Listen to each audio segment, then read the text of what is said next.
This week on the Uninteresting Car Show, we're talking about the Korean takeover, why you should buy secondhand luxury cars, the things we dream about, and I don't shut the fuck up about the Corvette C8 for about an hour. Enjoy.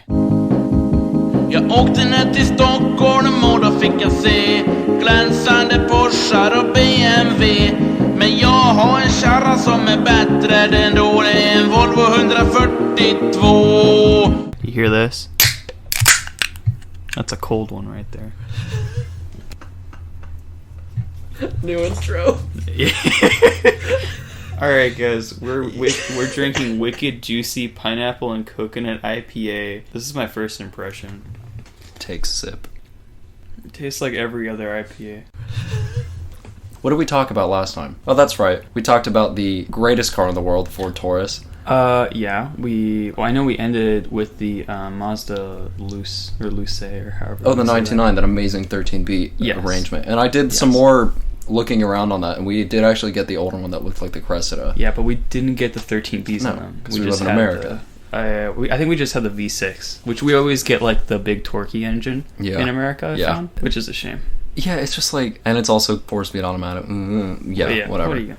Like I was sad that the Lexus IS 300 in Japan, there was one that was the IS, or no, it was the RS 200 with the blacktop beams 3SGE engine, which is probably like one of my more favorite engines to have come out of Toyota, and it's just like a really high revving, high power. It's like 200 horsepower, 2-liter inline. For stupid small displacement. Really cool. They it's naturally aspirated. A lot of people take them and swap them into A86s or even like old Celicas. Do people put them in MR2s? They're not that one, because that one was longitudinal, but they did make beams engines that were transverse, and those get put into MR2s. Do they get put into the one that you like? The one that you were talking about, your whole... I don't know. The thing is, when people swap a... Also, we should point out, the one that I'm talking about is the Mark III. What was it called? God. It was the one last... that said Spider. It was the third generation. I don't remember what the body code is on it, but it's the... SW something? They named it SW. So I think it's like an SW30. Yes, I believe it is the SW30. Correct me if I'm wrong.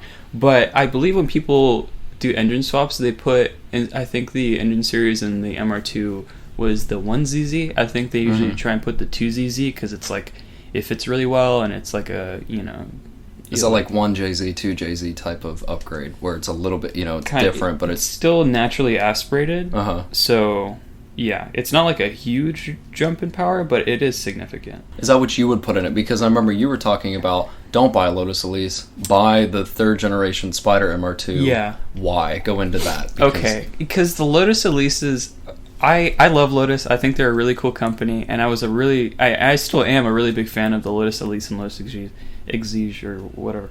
The thing is, if you look at them side by side to a last generation MR2, it's kind of hard to tell the difference, because they both had engines from Toyota. They were both mid-engine, transverse. They kind of weighed a similar amount, similarly sized, both very impractical. But one is like, how much do you think a Elise is? Okay, it's the last time I looked at... Oh, no, you can... An Elise for 11K? Yeah. Okay, I want to say the last time I looked it up, because a friend of mine... Like, you want a Lotus, you want something like, different like that. And we were looking at, I think, the Elise and the Exige. And again, it's the same thing, Toyota engine. I want to say the last generation we had here, which is, I want to say, like 2011, they stopped making it or selling it in the U.S. I think it was like 20 to 30. No, something like that. Did we get it during the same time that we got the MR2? Yeah, I believe so, because we had the original one, which was, it's the same. I mean, it's the same basic car, same basic chassis, but it was very like bubbly headlights. I've seen a couple, and I've seen enough where I don't think people are just importing them, because you could just get the newer one. But the reason we don't have the newest one, or there was a thing for a while where Lotus had a special sort of you can do this from an exception from the government where.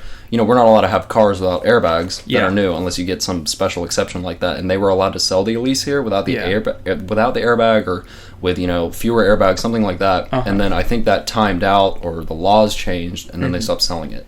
So it would have been here.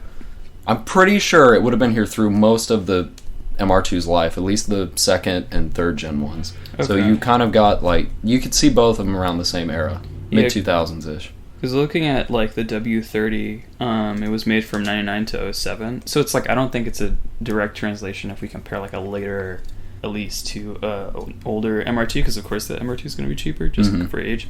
But I think overall they're like way cheaper. And then people usually swap like a 2ZZ into it. And the 2ZZ, I don't know what all it was in, but I believe the 2ZZ was also in the Elise. It made 190 horsepower in the Elise. And I think that's the thing. It's like, would you swap a beams into... There's a cat meowing. Oh my god! Would you swap a... Come on, Clyde.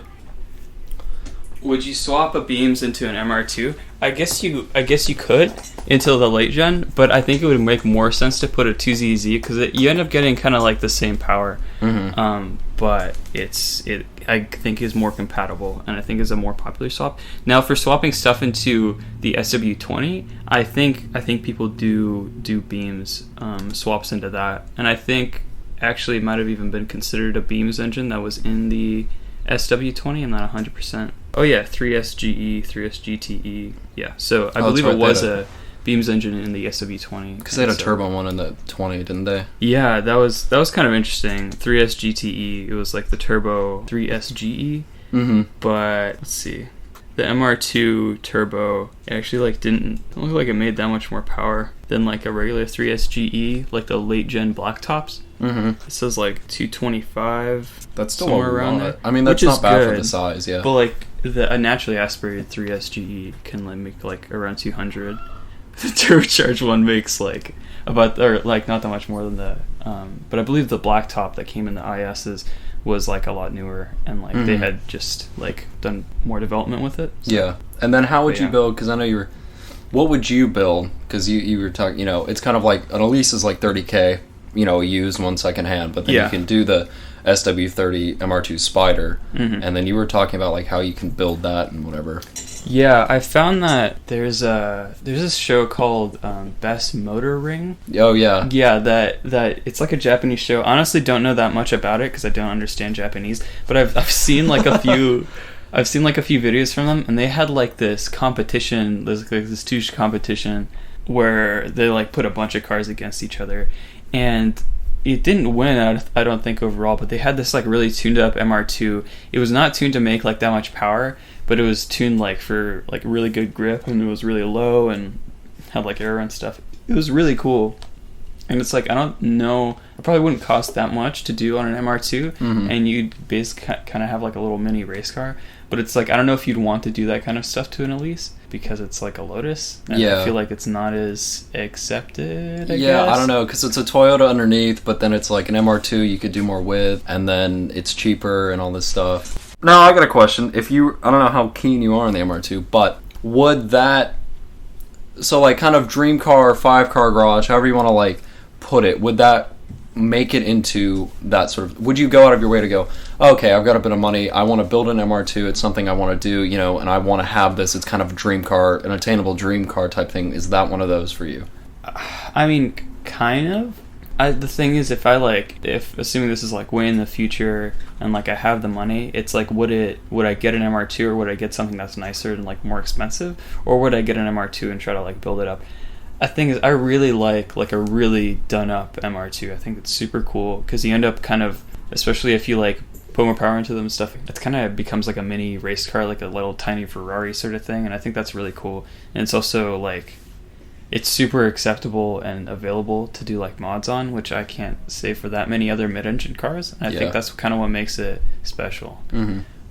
So that's why I really like the MR2, and I really like the late gen because I think I don't know why exactly. Everybody really likes the SW20, but I think the SW30, I don't know, maybe it's because it's more similar to Miata. Maybe that's why I like it. Yeah. Because it's kind of like similar weight and like soft top only, and you know, same displacement engine and all this stuff. I think they've also kind of gotten the snap oversteer thing to be not as bad on that last one, and that's kind of why I like it. But, see, because I just realized I'm the one who's like, I like an SW20 more than it, but I think it's just because Well, I also like hardtops, which we've discussed before, not on the podcast, but I'm like, I will never own a convertible, and then I did, and then I rarely used it, and it was a whole thing, and we'll get into that later on, but like, yeah, I don't know, I think I just like, ooh, it's a turbo thing, but then again, you could just do a turbo to an MR2, and it'd be faster on a lease and all this stuff, and I've seen, there's a couple people I follow on Instagram, and you showed me them too, they have like these insanely done up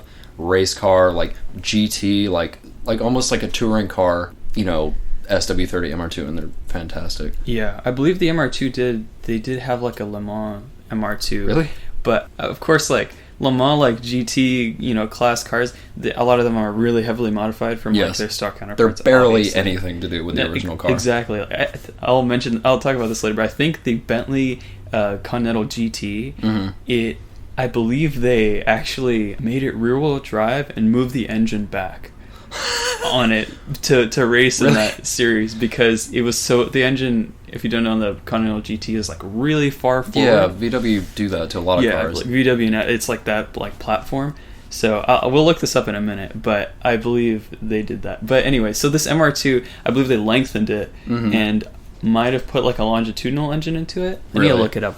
But yeah, they lengthened like that back part so they could fit like a bigger engine into there. Oh wait, I've seen that car. I actually have. No, I know exactly what you're talking about. I just pulled it out of the depths of my mind, but I have seen the car. It's really long. It looks like that C8 Corvette like test Holden Ute truck thing. It's like it just has like a landing strip on the back. It's huge. Yeah, we should look it up somewhere. I'll look up like MR2. I think it was a Le Mans car, but it might have been some other like GT racing series. But yeah, they're pretty wild looking. They don't look like that much like the regular MR2 anymore because of like all this stuff that they changed. But I think it'd be cool to like kind of mock that car and make it sort of look like it's like a Le Mans car. Yeah. And just kind of go full race mode on it. Okay, yeah. Sard MC8-R was a modified and lengthened version of the SW20 built for GT racing by Toyota's Sard. MC8-R has a twin-turbo version of the 4-liter 1UZ FE engine producing 600 horsepower. Pretty cool stuff. That's barely an MR2. It's got a 1UZ. That's the LS engine. It's that's the engine in the LS400. Yeah. And the other cars. Oh, they put in the SC. Or S. Yeah. No, the ES is the Camry. Fuck. What's that middle one? The IS. No, there's one in between the IS and the LS. Oh, the GS, which is like a 5 Series. Oh, it wasn't that. They also had a GS400. Yeah, my neighbor had one for a while, and it was like straight piped, and I'd hear it start up at like 5 a.m., like kind of around the time I'm getting up to go to class. Good. Oh, it was amazing, and I actually saw him at a couple car shows, and I was like, wait, it was all the way in Dallas, and I went to it, and I was like, I think. Like, I took a photo of it one time, and I like pulled it up. I was like, oh, it's my neighbor with the same plate and everything. But it was really cool. I don't know if I have any photos of that. I'll show you that at some point. But then, okay, so that'd be a cool build. Yeah. And then you were talking about Bentley Continental, which I know you have a soft spot for. What is like dream cars to you? Because dream cars. I've been thinking about this. Dream car garage. That is kind of like, that's a big question to ask. I think I'd have to have a Miata in there. Which one? I'd probably have an NA or an NB. I'm kind of don't care. They are the same car, basically. Despite what people have to say, they are basically the same car. They're extremely similar. I'd maybe do NA because there's more like, there might be more parts for it in the future. Or maybe not because the NB would be more recent. I don't know. Oh, you fuck. Cat. Sorry, the cat over here almost knocked over the mic. There you go, lie down. So I think I'd have a Miata if not for like the fact that, if not just for the fact that like it's really cheap and it would always be like a fuck around car for me, and I've had like quite a bit of history at this point with the Miata. So that would probably like a nice Miata would probably have to be in there. MR2 maybe. I want to do that build some point in my life. I don't know if that's going to be like a final car for me, but it's pretty cool. I like them a lot. I said the Bentley Continental GT for a while, and I think I'll stand by that just because it's like, would I rather have Bentley Continental GT, or recently I started really liking the Lexus. Oh, the big one, the LC. The LC, it's like the Japanese Aston Martin. I know, yeah, and so they're beautiful. They're really good looking, and they're kind of what I want for like a luxury touring, like on the highway sort of car. And the Bentley Continental GT would kind of be that for me, just kind of like a luxury, personal luxury kind of car, but not like a Lincoln. Yeah, I was going to say like a Lincoln, any of them. Yeah, it's the second week in a row we've talked about the Lincoln Continental. Well, it's a pivotal car. Yes. No, it's like personal luxury. That term was used almost exclusively in like really shitty cars. Yeah. Made in like the 90s that were like a 2-seater thing made by Lincoln or whoever. Or that Maserati, what was it, that Chrysler TC by Maserati, and it was like that was K crazy. car and that kind of thing, but it was a personal luxury car. I know what you're talking about. I've seen all those ads. There's some great commercials that have come from that era. All these people fawning over like that Lincoln-based Thunderbird thing, which on its own, kind of cool. You know, IRS and stuff like that, rear-wheel drive, but then at the end of the day, it's just like the design of it. It looks like it just looks. Yeah. I don't even know how to describe it. Okay. Well, you talked about Tatra last episode. I'm gonna mention them again because there was a Tatra supercar that was made. Oh yeah. Yeah, I don't know if we talked about that much last episode, but that supercar, I forgot the name, but it's called like, the MTX. Okay, yeah, that's what it was. And the Tatra only thing MTX. we both think it's really cool. They were made in exclusively limited numbers. Yeah. It was that same layout, and it was a supercar. It was a 2-door. It looked like a Lamborghini Diablo, kind of, from the time. Yeah. And I saw one in, of all things, a Kanye music video. And I think I showed you that because someone put on like a forum somewhere. They go, oh yeah, there's one in a Kanye video, because people were asking what it was, because they just go, it's this 90s wedge, which they all were. But it's like, oh, this bespoke thing that came out of, was it Czechoslovakia? I believe it's a Czech company, yeah. Yeah, and it's just impressive as hell. Yeah, pulled up the Wikipedia page. 3.9 liter V8. This is their same, I believe their same air-cooled V8. Wow. I'm making 302 horsepower, sorry. Not big numbers. You know, it's not going to be like super fast or anything, but my God, is it interesting. That's such an interesting car. And it's like, how many supercars have come out of, you know, that part of the world? I think it's really cool. So that'd be part of it. And then, of course, you've heard this before, but the TVR Sagaris. Oh, yeah. That is definitely up there for me. That's like a really crazy, wacky car. That's one of those ones where it's like, you want it, but then as far as they got was Europe, maybe Pacific Rim, and then they kind of went, no, for the American market. But again, it's all the safety standards, which really acts as a lot of cars. Yeah. Because I don't think they have airbags, they don't have ABS, stuff like that, which... TVR was always like, we don't like safety. Yeah. And then I think it was described as something, they go... It was probably an episode of Top Gear or something. It was described as, you know, he was talking to like the boss of TVR, and they go, you know, like there's a Euro-wide standard that all new cars will have airbags. And then they were just like, TVR was like, yeah, we didn't get that message or something like that. And they just said, here you go, take it or leave it. Just don't crash. That's the safest you can be. Yeah, there you go. You don't need anything. There you go. But the Sagaris is really cool. It was like TVR's last car since I think they're coming back with a new Griffith. Yeah, they're redoing it. Which is pretty sweet. The Sagaris now, I believe the value stayed the same or has risen. Mm-hmm. So they're actually kind of hard to get a hold of for cheaply. I believe they're going to be $100K up. Wow, still. Now. Yeah, I think they cost a lot of money, especially since it was kind of like TVR's last like dying breath, and it was a really good car. Yeah. The thing was awesome, and fun fact, it had the highest horsepower naturally aspirated inline six. Was it based on the Barra? No, it was its own thing. It was its own. It wasn't that Aussie thing. I'll look it up. I believe it was called like the TVR Speed 6. That's a good name for an engine. Right? Yeah. That's like Triumph old, like that kind of era type talk. No, well, I get they are an old British sports car company. Yeah, they made it for a while. I think it was in quite a bit of engines. But yeah, TVR V6, naturally aspirated Series 6 engine, manufactured by TVR. That's cool. It's like their own engine. I'm just thinking TVR is a very small company, but that's a lot of investment. That's cool, though. I mean, yeah, the next most powerful straight six was the S54 and the E46 M3. Oh, yeah, because that's like 330, I think, naturally aspirated. I believe this was like 400 or something crazy. Oh, wait, was it some done-up one? Or the TVR is?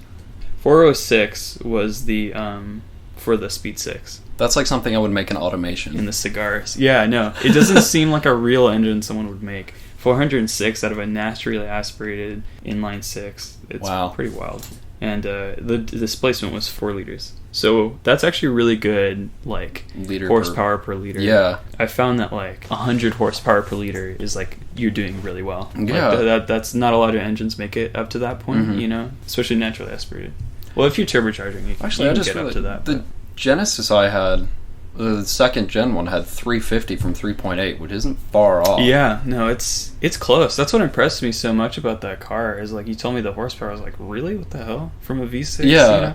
I mean, didn't think about that, big yeah. V6, but yeah, the power that made, especially for being in, like, a civilian car, pretty much, like, it's not that, you know, exotic or anything. It was pretty impressive. Also from Hyundai of all. Yeah. I love that car. We can get into. We're gonna go through some car history in a minute, but even though it was, like, not the best built, and I have another car now, but, like, I find myself still wanting another one, which would be the third one I've owned. Which means I just keep going back to that. Like... But then the new like the Stinger and stuff are fantastic. So it's like, ooh, what would I have? Yeah. Okay, I'm gonna talk about this because I've been thinking about this, and that's why I posed the question to you. Go for it. So I was like, I kind of put this into, like, tiers, like, based on like income stuff. So I was like, and mine are mostly like, there's all the old stuff. So, like, something I want to do forever is take an old E21 3 Series, which is the one before the E30. Not a lot of people know about it, but it was like one of the first ones when they came up with their new class. It was after the 2002 and the whole 02 series. But that thing, they never had an M3, and I was like, oh, take one of those. Either put, like, an E30, the M20 engine in there, turbo it, do a little bit of stuff like that, and then make kind of like a retro new version of, like, the current, that crazy M2 competition sport that kind of last hurrah, because I hope they're not done with that chassis, but, you know, it's on its way out, or they're going to do something new. But $60K for a 1 Series seems like a lot. It may not be that much, but it's still a lot. But I was like, this would be really cool. I just like old BMWs. So there's a bunch of stuff like that I want to do. And then again, kind of like the Sagaris, mine's much cheaper, but I was like, cars we don't get here.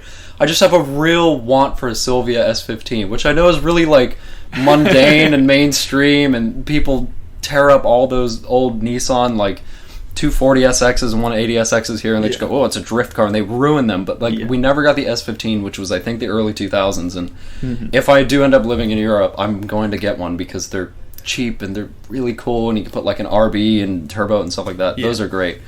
However, for, like, and I kind of based some of the stuff I was thinking about on newer cars. I was like, okay, money conscious sort of tier is the new Veloster N. Okay. Because I have a Golf, and I love it. It's great, and, you know, it's just like you can get from, you know, similarly priced Hyundai into a Volkswagen, and you're kind of like, oh, it feels like a bit more of a quality item, but it's like, the Veloster N is so just cool. I think it's like 275 horsepower if you get the performance pack. It pops and it bangs between gears. It's got great colors. It looks pretty good. Unfortunately, we don't have the i30N, which I think here it's like an Elantra GT. It's like their hatchback, kind of their Golf. Yeah. That one's cool too, but the Veloster's lighter, so theoretically it should be faster. Those are really cool cars. So then I did that, and then I was like kind of in the middle, like an everyday daily driver. Yeah. Kia Stinger GT2. That's a good choice. Because it's a 3.3, it's 365 horsepower stock. Yes, it's an automatic, but it's a very good 8-speed. It's Hyundai's own, but it's a lot like the ZFs that BMW are putting in their cars. It's really quick. A friend of mine's brother has one, and we were driving around, and I was like on the phone in the back seat, like talking to someone, and he mats it, and I get thrown in the seat. I was like, these are even faster than I thought they were. They look cool. It's a liftback. Stingers are...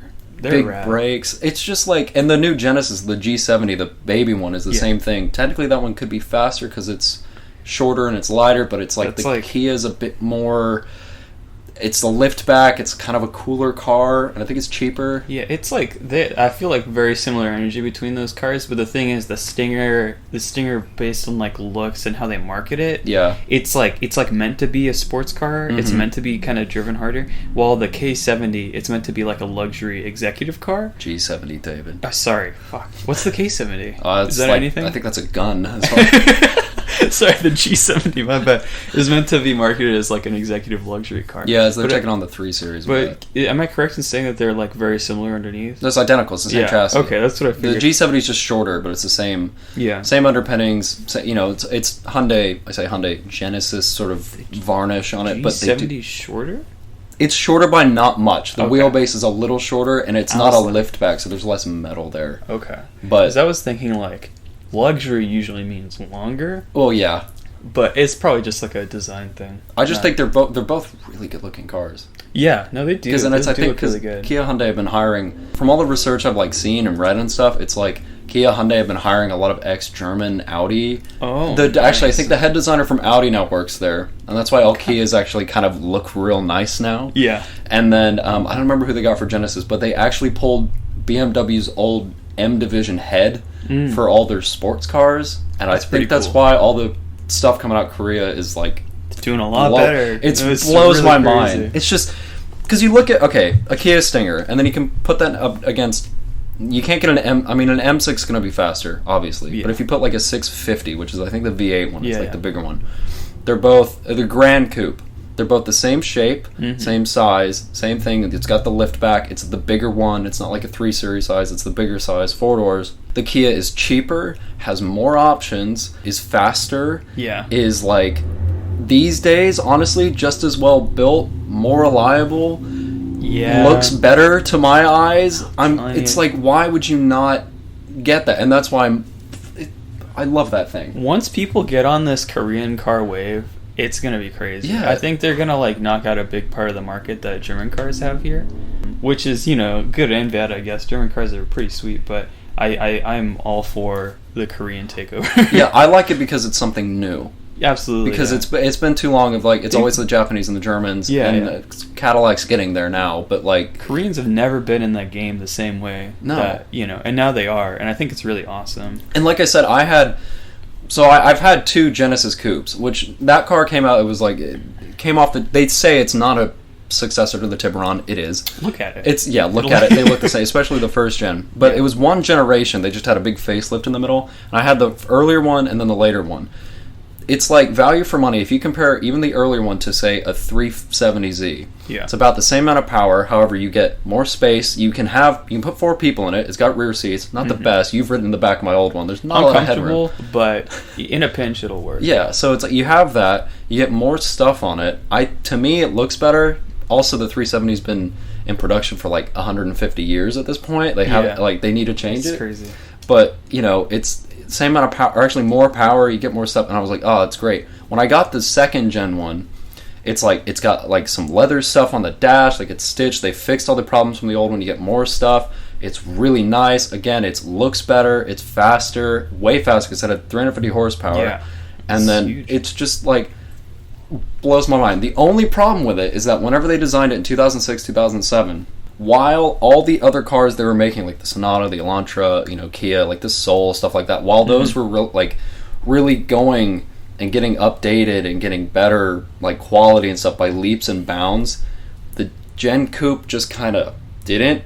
So like the second one, it's like you get in it and it's a cheaper car, but it's also like interior wise. But the things value for money, it's off the charts. Yeah, better warranty as well, stuff like that. But the problem, I had a thing on mine, which is apparently across the board on all of them. Oh, by the way, you go over bumps and then the front right fender rattles. Oh yeah, they just do that because there are spot welds that don't always get done all the way. So you have to take the fender off, re-weld them, and then it's not like structural, but it's just it's little things like that. And then you look at the rear suspension, you can tell where they've kind of gone like, well, we see what BMW is doing, and then they kind of did their own version, but in a weird way, because you could tell it was their first rear-wheel drive car. Mm-hmm. I think they're great. It's just keeping stuff like that in mind. Comparing to now, like the Stinger's insanely different. Like again, they're trying their best. They were trying their best. They did a damn good job, especially for the first time out, and I would still happily buy another one because value for money. They're cheaper, faster, better looking, bigger. To me, better looking, bigger, all this stuff, and it's like equally as reliable as any Nissan's going to be these days, and you have that. Do you think Gen Coupe to join the new Genesis line? Do you think that's going to be coming soon? I've heard they're going to do. I've actually heard a lot. So they just came out with the new SUV. It's called the GV80. So they've changed. Really? So it's now you have. So they're doing this thing where it's like BMW 357. Yeah, there's got a lot of stuff in between there. Yeah, I mean, X3, X5, X7 now. Yeah. So there's a bunch of other numbers now. BMW go 1 through 8. Good for them. No, I'm just kidding. But now, so Genesis is the 70s the little one, the 80s the middle one, and the 90s the big one. So they have that big flagship, which I think looks fantastic. It's got like Maybach wheels and all this stuff like that. I think it's really cool and different. Looks right. And it doesn't look like anything else on the road. That's their big flagship. Then the 70s, the 80s, the middle one. They've been making the G80 for a while now. Mm-hmm. It's actually one of the ones that used to be a Hyundai before it was its own brand. So they're about to replace it with a new G80. Okay. G70 just came out, and that's based on the Stinger platform. Yeah.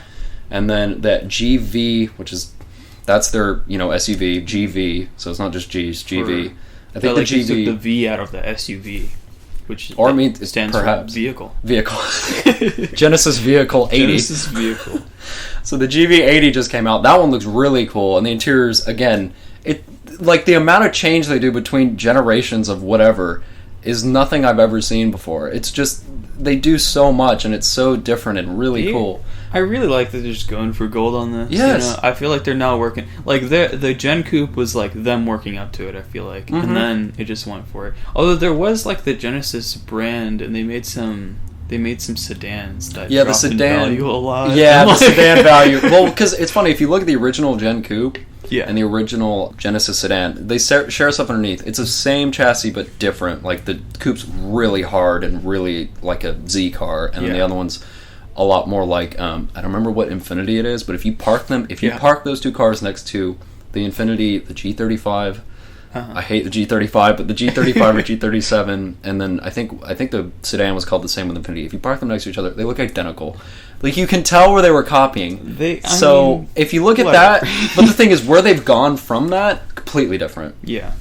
Like, the stuff, again, I didn't think we were going to sit here and talk about this, but I really like what they're doing, and I want to see them do more, and they are. But the GV80 looks like nothing else I've seen on the road. Yes, it's a crossover, blah, blah, blah, but it's cool. And then Hyundai's about to get like an M division, because the Veloster N. They're about to get an N line of other cars. So the new Sonata that just came out is supposed to have another one with like... People are going to be up in arms about how it's like, it's just like BMW. They even have an N division, like BMW's M division. Dude, I don't even care anymore. They're so cool. That's like every brand has their like fast, I mean, people are going to complain, but also like if you're going to hire the person who used to run the M division, what else do they know how to do? Make cars go fast and make a brand out of it. Yeah. But the new Sonata is supposed to have like 300 or 300. It's either 300 or 400 horsepower, something insane. What? But if it's 300 horsepower, crazy. That's like damn near as much as a Stinger's making, but it'll be cheaper and it'll be different, and it's really, I think it's cool. It's just the stuff they're doing is impressive. That was a big tangent. I'm gonna go back to the cars I was talking about. I have written this one down as hell yeah dog in my notes, which is probably like really, really want it, but also like shouldn't buy it as soon as I get the money for it because I need another car, is the Corvette C8, because you have been on about this car lately. Yes, okay, so they finally started. I don't know if they're out yet. I haven't seen any on the road yet or anything like that, but I think you can actually order them from a dealership now. It's more than pre-ordering. I could be wrong.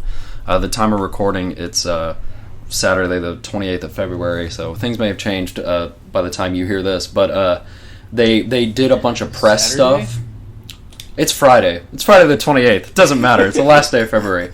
They've done a lot of press stuff. So they had a bunch of press cars out. And there's a channel I follow. It's called The Straight Pipes on YouTube. They're Canadian. They do really cool reviews. They're a good channel. You should check them out. But one of those popped up and it said Corvette C8. And I was like, okay. Because if you look at it on paper, now if you get the base model, which is more than enough you need, it's mid-engine. It looks like a McLaren.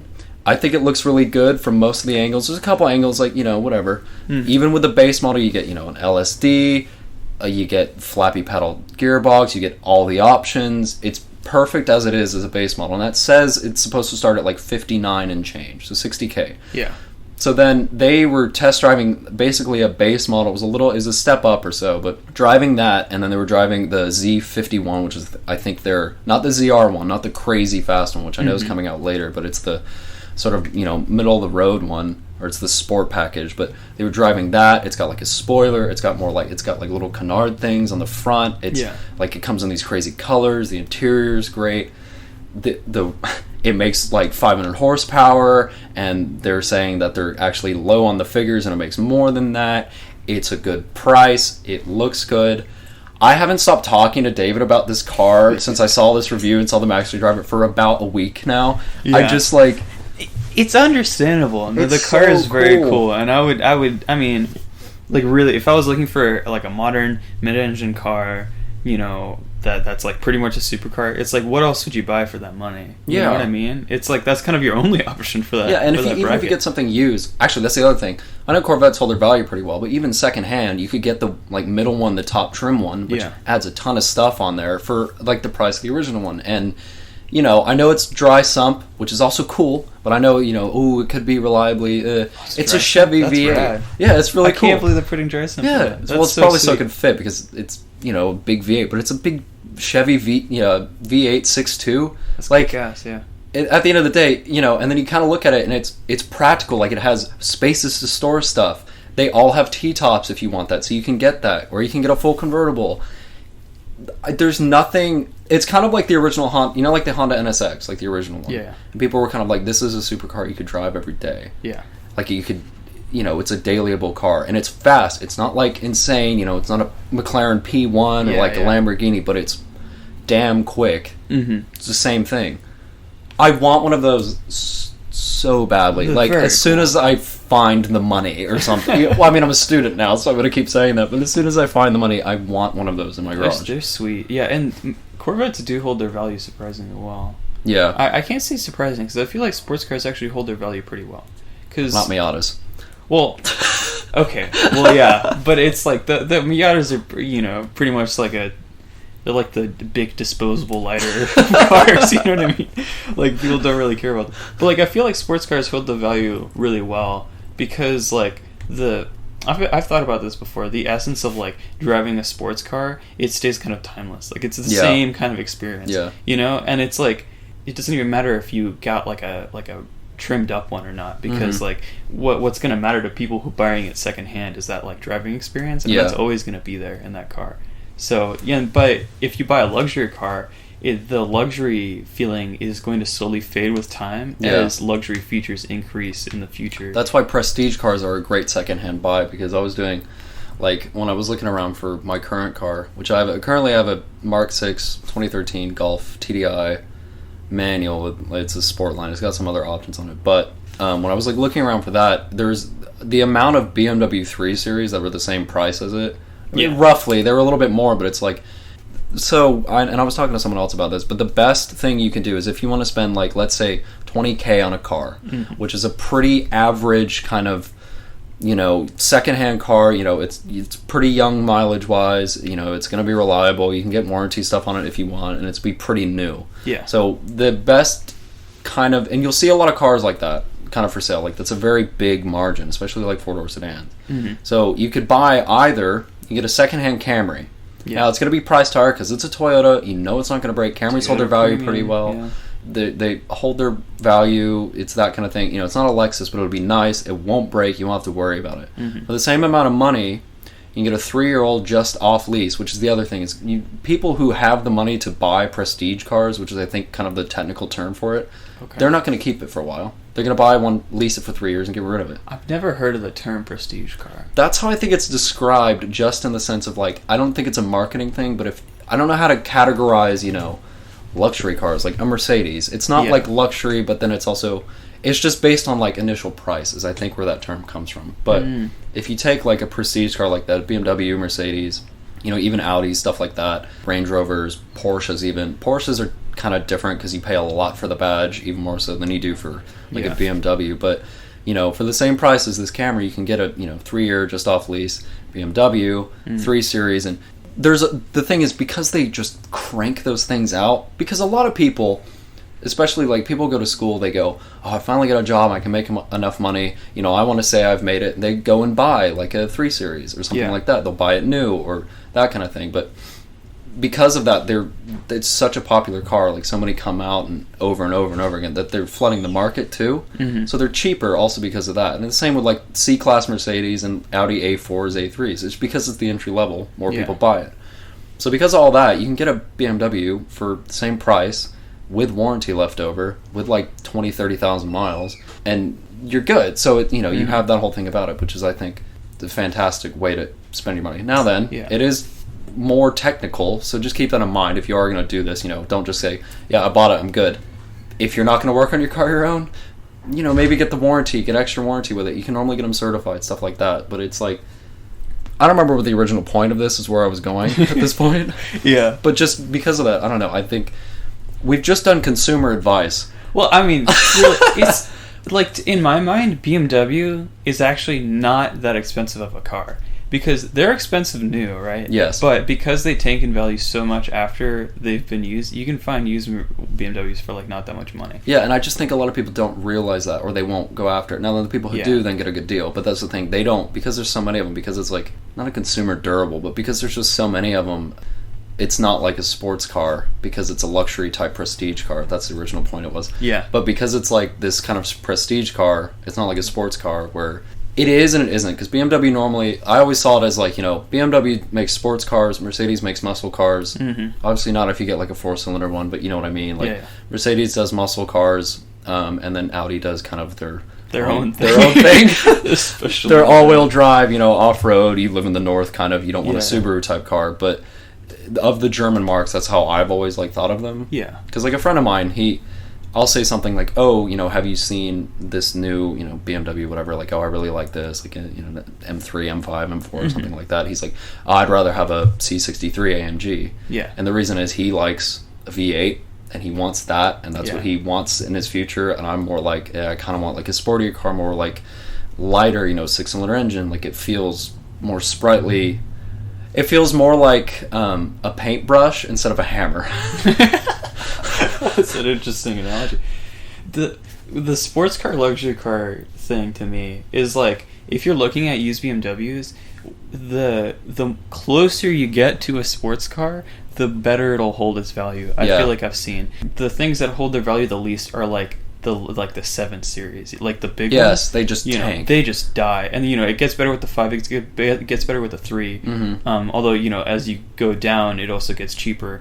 But then within the 3, let's say you're looking at a coupe or you're looking at a sedan. The sedan's going to be cheaper, I feel like, most of the time. Well, technically now, because it's a 4 Series, it's more money. Okay, well... I can sit here and like wax lyrical on BMW for days, but anyway, yeah. So small technicalities. Okay, forget about that whole thing. But let's say it wasn't. Then, yes, like the old ones, yes. Then like the coupe's going to be more expensive. And it's like, what's more of a sports car, the coupe or the coupe convertible? Mm-hmm. And it's like the coupe is, so it's going to be more expensive. It's like, what do people value as a sports car after the luxury thing has kind of died away, because there are now more modern cars with more luxury. Yeah. So it's like the sports car feeling is always going to stay there, and it's like that's why like older sports cars, they feel just as fun to drive, or like almost as fun to drive as newer ones. It's like my Miata probably feels extremely similar to driving a new Miata. Yes. And it's like that feeling is still there. Yeah. Even though the Miata hasn't held its value at all, but whatever, But like it blows my mind every time I look at S2000 prices because of how fucking expensive they are. Yeah, that I don't. For essentially like a little bit better of a Miata. Yes. And I mean, I get it. It was really cool, and I understand that it was kind of limited run, and it's the only time Honda's ever done that kind of thing. Mm-hmm. Or I can't say the only time. I bet they did it earlier, but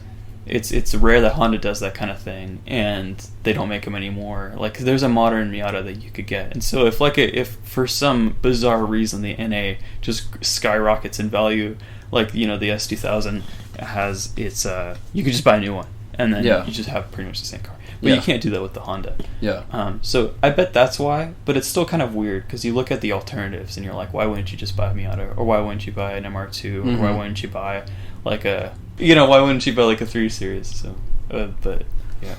Yeah, because I was gonna say like the M cars especially hold their value, and it's kind of annoying because I'm like I could go for like the E46 M3. I really like. They're super cool. Yeah. And then the one after that, the E90, I know is probably gonna start going up, but then. Well, then you run into things like reliability, especially if you get the M5 and the V10, whatever. But then that brings us back to my whole bit about the Corvette, is the fact that it's $60K. Yeah. An M5 starts at like 101. Yeah. Starts crazy. At it. Yeah. And it's not for the competition. And yes, they're both insanely quick. It just depends on what you want. Now, if you want a 4-door car that's quick, maybe buy a Kia Stinger. Yeah. No, I agree. Like, that kind of thing, it's like...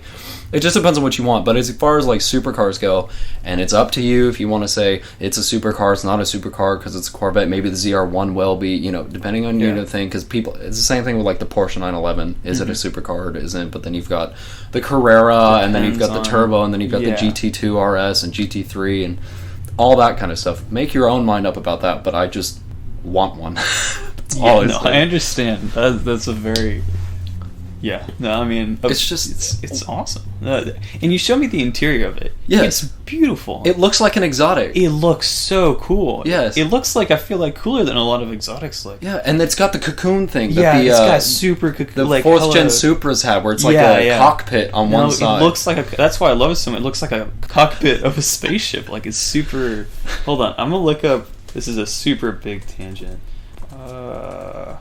Yeah, because while he's looking that up, what I should explain is it's like, you know, there are cars where, you know, like BMW did it for a while, you know, the center stack's kind of aimed at you, so you feel like, you know, it's driver-centric. This thing is very, very driver-centric. So, I mean, go look up the interior photos of a Corvette C8.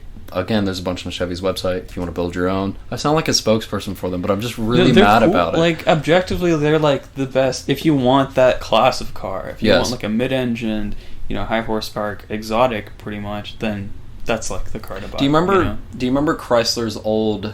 They did this a while ago. Do you remember they had this tagline? It was like when the 300C came out, and I think it was when Fiat took over, and they were really bumping up their marketing. They had that thing that said like Chrysler, like imported from Detroit.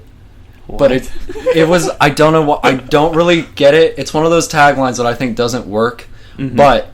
That's funny. I would say that about the Corvette, imported from Kentucky, because they're all made of Bowling Green, but it's like an import. There's no way they'd put that imported from Kentucky. God bless America. Okay, this is super off topic, but when you showed me that interior of the C8, what instantly went in my head is this game I've told you about, Elite Dangerous. It's like a space kind of exploration, combat, you know, whatever you want, kind of free roam game. And there's a ship there called the Imperial Courier. Right. And if you look up like Imperial Courier interior, you will get something that looks like this. Oh my gosh. And what we're looking at, it looks like, I don't even know how to describe that. No, it's like bizarre. A spaceship. It's like a fighter jet interior cockpit, but it's all very like Halo game, kind of like alien-esque look. Kind of like Lux as well, like slightly luxury. Yeah, and I just thought of, because that,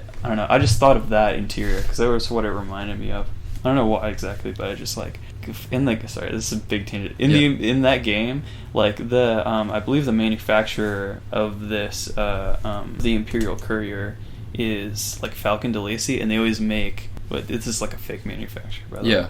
And they always make like the luxury, like nice looking cars. Oh, really? In like the fleet, and it just, I don't know, it reminded me of it. Reminded you of the C8. Even though I don't think Chevy like translates to that. Oh no, it's Gudamaya. Never mind. Gudamaya is the manufacturer. Sorry, any Elite Dangerous fans, if I may have offended you.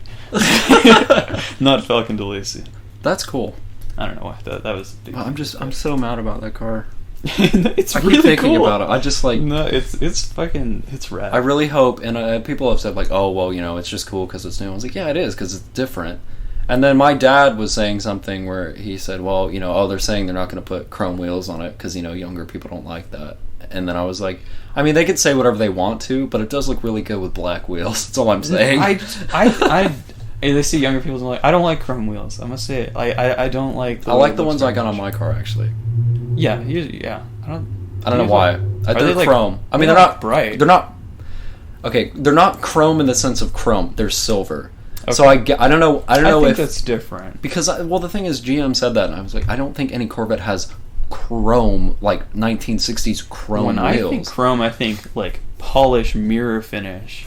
I don't even think Corvettes have that. I think it just meant we have black wheels now. Ooh, that's fine. That's fine. It looks good. It looks good. Make it look like an exotic or whatever. If you want silver wheels, put silver wheels. Yes, buy your own. Oh my gosh. Go away, boomer. I want them to put. I want some boomer to go. You know, like the muscle car wheels that how like they start out like this, and it's usually like the 5 spokes. Yeah, the 5 spoke, and they start like skinnier in the center, and then like go out, and they're chrome, and they.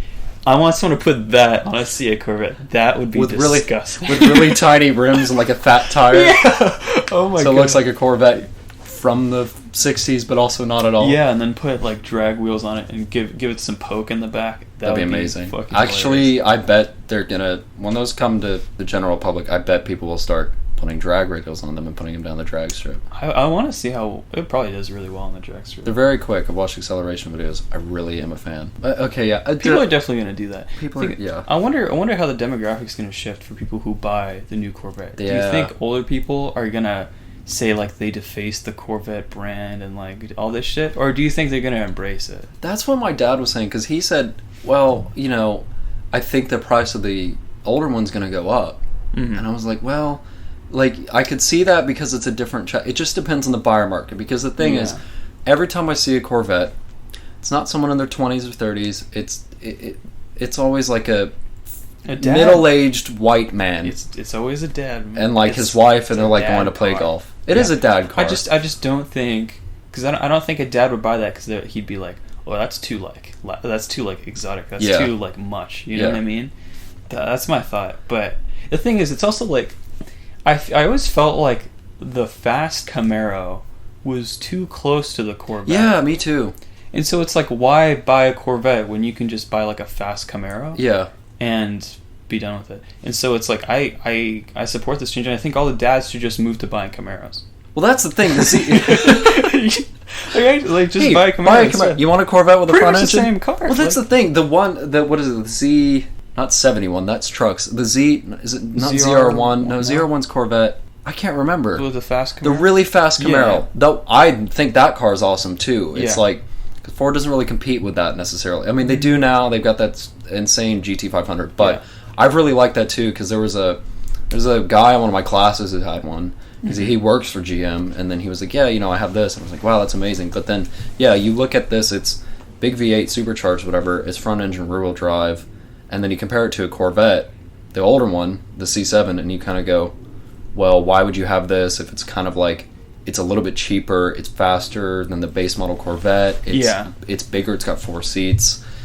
Why would you buy a Corvette? Now, though, I think it makes sense. Yeah. You can have a fast Camaro. If you want a front engine rear wheel drive car, I didn't think about that. If you want a front engine rear wheel drive car, get a Camaro. If you want a mid engine, semi exotic type of car like a supercar, get a Corvette now. I kind of always thought they were a little too close in their market, so I think it's better that they. I didn't even think about that. Didn't even occur to me. Yeah, that it's completely different now. Yeah, I mean, I was surprised that I saw so many Corvettes, considering how the Camaro was like.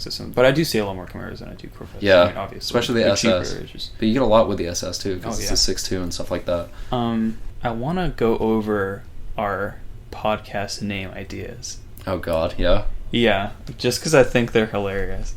Okay, so now we're kind of wrapping up. We're getting to the end of this record, but because I have to go to Austin. But we were talking. So actually, whenever we recorded the last episode, we still didn't have a name for this. Well, we've settled on the Uninteresting Car Show. I think it's pretty good. Yeah. Because I mean, the stuff we're talking about.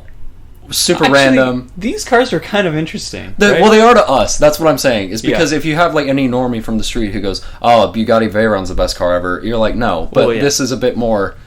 I don't know what you call it. I feel like the Corvette's pretty mainstream. Yes, but our last episode where you talked about like Tatras and Ladas and. That's kind of like that's a lot of the. I feel like a lot of the points that we're hitting. Introducing the mainstream episode this time. It's exactly this is to hit like that big demographic. And this is only for me to say I really want to see a Corvette for an hour. Understandable. No, that is you're completely right in that. Objectively, that is the car to get for that amount of money. Yes, it's like I don't know how anybody think about. Okay, anyway, going back to it, when we were deciding after we were uploading, setting everything up, and doing everything last week. We were trying to come up with a name, and some of the names are just... Well, we're going to rattle off a few. You could just tell us what you think. I don't have that many, but I just remember that I just wrote down the ones that were like the highlights from this. I asked my girlfriend, and this one I don't have listed here, but I just remembered. I asked my girlfriend, like, what should we call the car show? Yeah. And with almost no hesitation, she said Brothers in Speed. And I thought that was fucking hilarious, because me and Jacob are in a fraternity. It was funny. We were like, it was really good, but then we're like, is that the image we want to put across? Like, is that just going to sound like we're idiots? I mean, we sound like idiots anyway. I thought it was funny because it was so like cheesy and shitty. But the other one I got told was Speed. What was the other one? The Honda Civic podcast. Yes, the official Honda Civic podcast.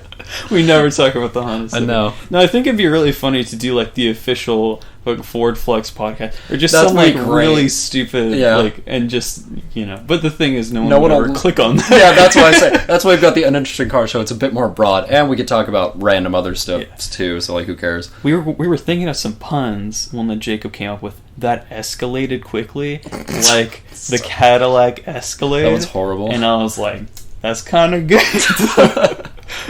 The Uninteresting Car Show is on this list. That was actually what we went. That's when we went to. Hello and welcome to the Uninteresting Car Show, by the way. Retarded timing. That one, because, like timing on the... It's an actual thing, but then we were with some people, we said it in a room, they're like, you can't say that. We were like, no, like, it's a pun, but it's like... 2020, you guys. You can't we're like, it's a retarded. Joke, but yeah. And then also, it's I don't think... actual technical term. Yes. But, And then my personal favorite, besides what we actually used, was slow cars and even slower hosts. Which the Uninteresting Car Show is essentially that, like in a nutshell. It's sort of that could be the new slogan. Yeah, that's like the underpin. Slow cars and even slower hosts. Well, because it's like the Uninteresting Car Show. It's like, is it about uninteresting cars or is the show uninteresting? Yeah. And that's exactly what slow cars and even slower hosts gets across. It gets across in less words. That could be the thing. The only thing is, it's like, we say that we're sitting here joking, we're just messing around with this stuff, but there is so much that gets cut out of this record that you end up hearing that is just shit. Like, there's so much dumb crap we got all pretty distracted with this one. There was a lot of external... Yes, well, this time we had a bunch of people, like, running around and screaming and stuff, like, in the house that we're recording in and all this stuff, but it was just, like, random cutting out of, like, oh, that makes no sense, and that was just a random thought or something like that. I mean, you saw our intro last time. I don't know what I was doing, making a bird noise, but nonetheless. But anyway, this is... we're probably going to wrap it up here. This has been our second episode. We, again, had so much more to talk about, but didn't get to it, so we'll keep doing stuff in the future. Look forward to the Tau engines from Hyundai. I just forgot they made V8s. Yeah, the V8 one. Yeah. All right, don't talk about it now. We'll have to save it for later. But yeah, no, Hyundai, well, I don't know. What we really should kind of go over, I think, is like our car history, so like you kind of know where we're coming from. Yeah. Also, maybe interesting. There's a bunch of like associated stories with that. We tried to do it once in a recording that we didn't use, but nonetheless.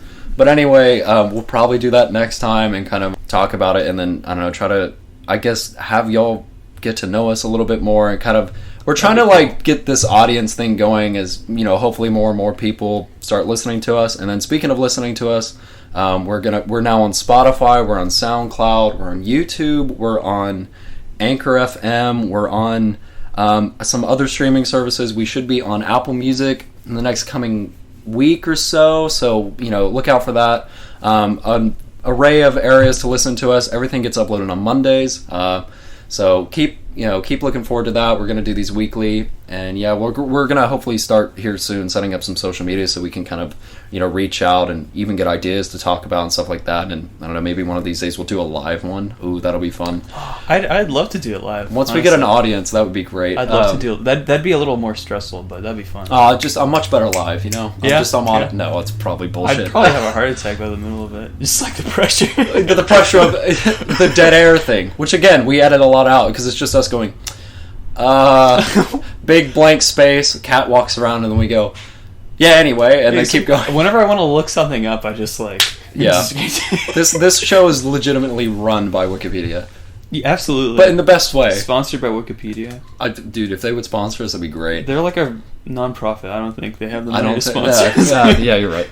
But anyway, I guess we're going to wrap it up there. Thank you very much for listening. I'm Jacob. I'm David. And we'll catch you next week. Thank you very much. Jag åkte ner till Stockholm och då fick jag se glänsande Porschar och BMW. Men jag har en kärra som är bättre ändå, det är en Volvo 142.